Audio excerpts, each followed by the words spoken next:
Terima kasih untuk Anda yang masih bergabung bersama dengan kami, dan di segmen ini kita akan review jalannya perdagangan di sepanjang hari ini pemirsa, di mana indeks harga saham gabungan mengalami penguatan yang cukup signifikan meskipun di 30 menit penguatan lebih ke arah terbatas. Dan kami ingatkan kembali, Anda masih bisa berpartisipasi di WhatsApp interaktif kami di 0812 di 8788 di 3723 seperti yang tertera di layar televisi Anda nantinya. Dan saat ini kami sudah terhubung melalui Zoom bersama dengan Bapak Peter Susilo selaku Branch Manager of JUC Semarang Gocuan. Kita akan langsung sapa saja. Pak Peter, selamat sore, apa kabar Pak? Selamat sore Pak David, apa kabar? Baik kabar saya. Terima kasih Pak Peter sudah meluangkan waktu di IDX Channel. Hari ini rally untuk indeks harga saham gabungan masih terus berlanjut Pak. Sudah rally di hari ke-7, intraday tertinggi di 2025, kemudian level 7.300-an hari ini kembali disentuh meskipun di 30 menit. Jelang penutupan penguatan lebih ke arah terbatas. Analisis untuk indeks harga saham gabungan terlebih dahulu Pak Peter, dari pelemahan dalam beberapa waktu lalu dari 6.900-an dan hari ini kembali ke 7.300-an. Iya, kalau analisa saya terhadap IHSG sudah 7 hari mengalami penguatan ya Pak David. Jadi memang untuk investor dan para trader sendiri juga memang sudah harus mulai waspada, bisa terjadi koreksi kalau menurut saya. Memang batasan untuk lihat dari acuan yang level support itu ada di 7.200-an. Selama bisa bertahan di area 7.200, kita harapkan IHSG akan tetap bertahan ya Pak ya. Jadi akan melanjutkan potensinya bisa menuju ke atas, itu Pak David. Jangka pendek kemana arahnya Pak Peter? Mengingat besok jelang libur akhir pekan, hari ini kalau menurut saya besok akan koreksi terbatas sih Pak David. Jadi kalau saya lihat posisi untuk besok area dari IHSG sendiri ini bisa ke area 7.250-an kira-kira ada di sana Pak ya. Akan koreksi tipis lah Pak. Cuman kita harapkan jangan sampai turun di 7.200 sih. Kalau sampai diturun di 7.200 sih kemungkinan IHSG juga akan turun lagi gitu. Baik, ada kemungkinan tidak Pak, indeks harga saham gabungan akan turun lebih dalam, mengingat kita juga akan melakukan aktivitas libur panjang ini. Iya betul, makanya itu. Ya. Udah 2 hari udah menguat ya, jadi kita lihat profit taking udah pada mulai diambil juga nih ya, udah mau liburan panjang, jadi kemungkinan bisa terjadi juga sih Pak untuk IHSG ini akan koreksi di bawah 7.200 ada kemungkinan, tapi kita mengharapkan juga jangan. Kalau misalnya turun kan juga nggak asik juga ya Pak ya. Saya itu nanti tinggal lihat dari support acuannya ada di 7.200 itu Pak David. Baik, dan kita melihat penguatan indeks harga saham gabungan sudah cukup signifikan begitu. Jadi para investor diharapkan tidak mengkhawatirkan hal itu ya Pak ya. Dan kita sama-sama berharap ini penguatan masih terus berlanjut untuk di perdagangan selanjutnya untuk indeks harga saham gabungan. Dari sisi teknikal, pergerakan IHSG ini Pak Peter, sisi sektor juga cukup menarik Pak kita perhatikan hari ini. Saya mau ke properti terlebih dahulu.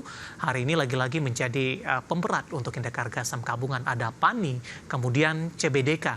Hari ini melanjutkan koreksi yang cukup dalam, Pak. Bahkan PANI dan CBDK ini masing-masing melemah di atas 19%. Dari sisi fundamental, mungkin terkait dengan polemik yang sudah berkembang, ini tampaknya cukup mempengaruhi. Tapi secara teknikal, Pak, arahnya akan kemana dengan tekanan dalam yang masih berlanjut untuk hari ini? Kita ke PANI terlebih dahulu, Pak Peter. Ya, PANI ini ditutup di 11.075, cukup dalam sekali nih tutupnya, Pak. Jadi kalau menurut saya, PANI akan melanjutkan aksinya untuk turun nih, Pak ya. Jadi kita lihat ada support, supportnya PANI ini ada di 9.500 sampai 9.600 Pak, ada di area di situ, area supportnya PANI. Kalau misalnya dia jebol, ya dia akan melanjutkan ke bawah lagi untuk PANI. Ini kena juga ada ini ya, berita memang ada dampak kasus pagar laut ini ya Pak. Kelihatannya memang ada dampak juga ke PANI sama CBDK sih. Oke. Rekomendasinya untuk PANI Pak, dengan pelemahan dalam yang terjadi terutama bagi para investor yang masih nyangkut nih di level atas. Kalau untuk saya, untuk kedua-duanya mau PANI maupun CBDK, untuk saya sendiri wait and see ya Pak ya. Untuk jangka pendek wait and see, jangka menengah juga hold dulu ya. Untuk investor itu yang udah punya juga hold. Ya kondisinya lihat wait and see dulu Pak. Jadi posisi untuk para trader sendiri juga untuk mau ngambil tunggu dulu wait and see Pak untuk kedua saham ini.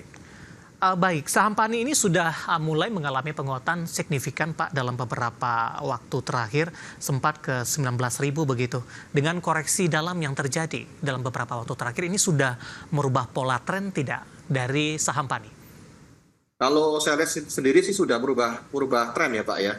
Dia dari beberapa bulan yang lalu udah sideways, kemudian udah patah tren, ini sekarang udah menuju ke downtrend sih. Jadi ya kalau menurut saya udah mulai cukup waspada lah untuk PANI, untuk hati-hati. Tapi untuk masuk, saya ngomong wait and see dulu, jangan masuk Pak. Baik, bergeser ke CBDK Pak, emiten penantang baru yang sebelumnya juga mencatatkan arah berjilid-jilid, kemudian berbalik arah mengalami pelemahan yang cukup dalam. Meskipun dari gambaran teknikal belum kelihatan sepenuhnya Pak, tapi bisa singgung sedikit ini. Pergerakan teknikal dengan pembalikan arah yang terjadi untuk CBDK. CBDK sendiri sudah 4 hari berturut-turut dia mengalami penurunan ya Pak ya. Dia bikin new low terus ya. Sampai hari ini pun juga dia jebol juga. Jadi kalau menurut saya untuk CBDK sendiri juga kita harus wait and see dulu. Meskipun memang dari kedua perusahaan sendiri fundamentalnya masih solid. Ya. Dan untuk proyek-proyek strategisnya pun juga masih bagus. Jadi cuman untuk secara teknikal saya sendiri pribadi tidak menyarankan untuk saat ini untuk masuk ke dua PANI dan CBDK. Oke, yang sudah ambil posisi masih wait and see? Untuk yang sudah ambil posisi, hold dulu Pak untuk sementara. Penutupan hari ini CBDK di 7.550, pelemahan cukup dalam pemirsa di 19,89%, dan lagi-lagi keputusan investasi tetap ada di tangan pemirsa IDX Channel. Dari properti kita bergeser ke perbankan Pak. Ini cukup menarik di tengah sentimen DHE, kemudian juga di tengah sentimen dari Presiden Amerika Serikat Donald Trump, rilis kinerja kuartal 4 atau full year 2024 tampaknya sudah dimulai Pak. Kemarin PBNI mencatatkan posisi dari kinerja yang cukup baik meskipun pertumbuhannya lebih cenderung tipis, dan hari ini sahamnya berbalik arah di zona merah. Tapi saya mau ke BBRI terlebih dahulu Pak. Tekanan hebat untuk BBRI sudah terjadi dalam beberapa waktu terakhir kalau dibandingkan dengan saham perbankan big cap lainnya. Jelang rilis kinerja hari ini mengalami penguatan Pak, dan menjadi salah satu penopang indeks harga saham gabungan. Analisis dan rekomendasi untuk BBRI di tengah penguatan yang terjadi jelang rilis kinerja mereka. BBRI sendiri juga sudah dari beberapa hari yang lalu sudah mengalami penguatan ya Pak ya.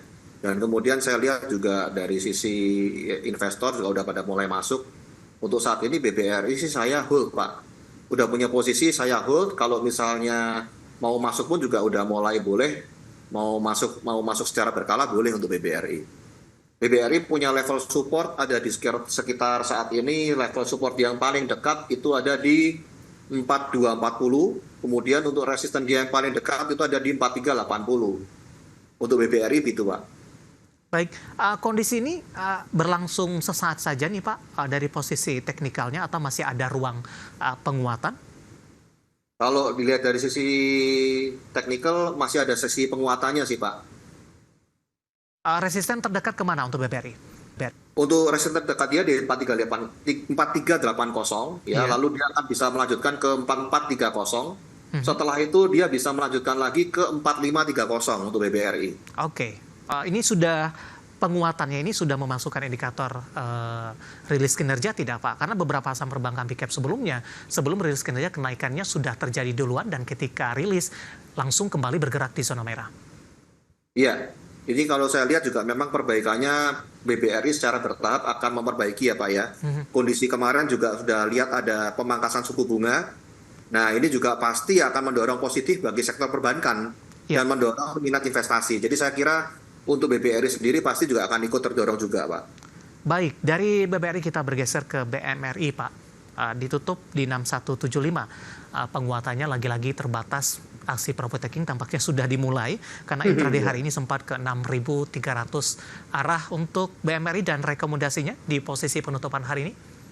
Ya, kalau untuk BMRI, BBRI ini memang posisinya kita model jangka panjang ya Pak ya. Untuk jangka pendek sendiri kalau untuk saat ini posisinya dia udah bikin penurunan untuk tutupan hari ini. Dia ini sudah untuk support terdekat BMRI sudah lewat di 6.200. Jadi support dia terdekat ini ada di area 6.000 untuk BMRI. Sedangkan untuk resistannya dia itu ada di area 6.525 sampai 6.600 Pak. Rekomendasinya untuk BMRI? Untuk rekomendasi BMRI untuk saat ini apabila punya BMRI ya hold. Tapi kalau misalnya dia mau untuk para trader mau taking profit ya taking profit dulu karena kita mau ada liburan panjang nih Pak ya. Ya. Kita nanti lihat lagi kondisinya seperti apa setelah liburan panjang. Penutupan hari ini di 6175 menguat di 0,41%. Kita bergeser ke BBCA Pak. Dari beberapa informasi yang berkembang, BBCA hari ini tampaknya jam 4 sore ini akan rilis kinerja. Hari ini memang mengalami penguatan yang cukup signifikan, sempat ke 9750. Namun di penutupan sesi kedua berbalik ke level tersebut kembali dan lebih cenderung bergerak flat. Analisis Anda untuk BBCA? Kalau analisis saya untuk BBCA, memang BBCA selama hampir 1 bulan ini membentuk pola sideways ya. Jadi kalau saya lihat untuk BBCA, untuk di area 9.600-an ini boleh dikoleksi kalau menurut saya selama tidak di bawah 9525. Memang untuk BBCA sendiri untuk jangka panjang boleh untuk dikoleksi Pak, karena kinerja dari BBCA sendiri lebih stabil dan lebih menjanjikan dibandingkan memang dari bank-bank yang lain ya. Kemudian secara kinerja keuangan sendiri kan juga lihat BBCA ini mengalami pertumbuhan yang konsisten kalau kita lihat. Nah, lalu kalau saya baca-baca yang sudah ada, proyeksi 2025 ini laba BBCA ini akan diproyeksikan akan tumbuh 9% Pak, selama 2025. Jadi saya lihat BBCA layaklah untuk diambil ya, untuk jangka panjang. Kemudian secara untuk perusahaan yang di luar sendiri, macamnya seperti kayak JP Morgan memberikan peringkat overweight untuk BBCA dengan target harga di 12.000. Jadi saya pikir layak BBCA untuk di-collect untuk jangka panjang. Analisis saham-saham perbankan big cap pemirsa yang hari ini lebih cenderung bergerak bervariasi, terutama dari perbankan big cap yang akan merilis kinerja. Ini mengalami penguatan, BBCA flat, sementara untuk BBNI mengalami koreksi setelah rilis kinerja setelah di perdagangan hari sebelumnya sudah mengalami penguatan atau sudah price in untuk pergerakan dari saham BBNI. Dan lagi-lagi keputusan investasi tetap ada di tangan pemirsa IDX Channel.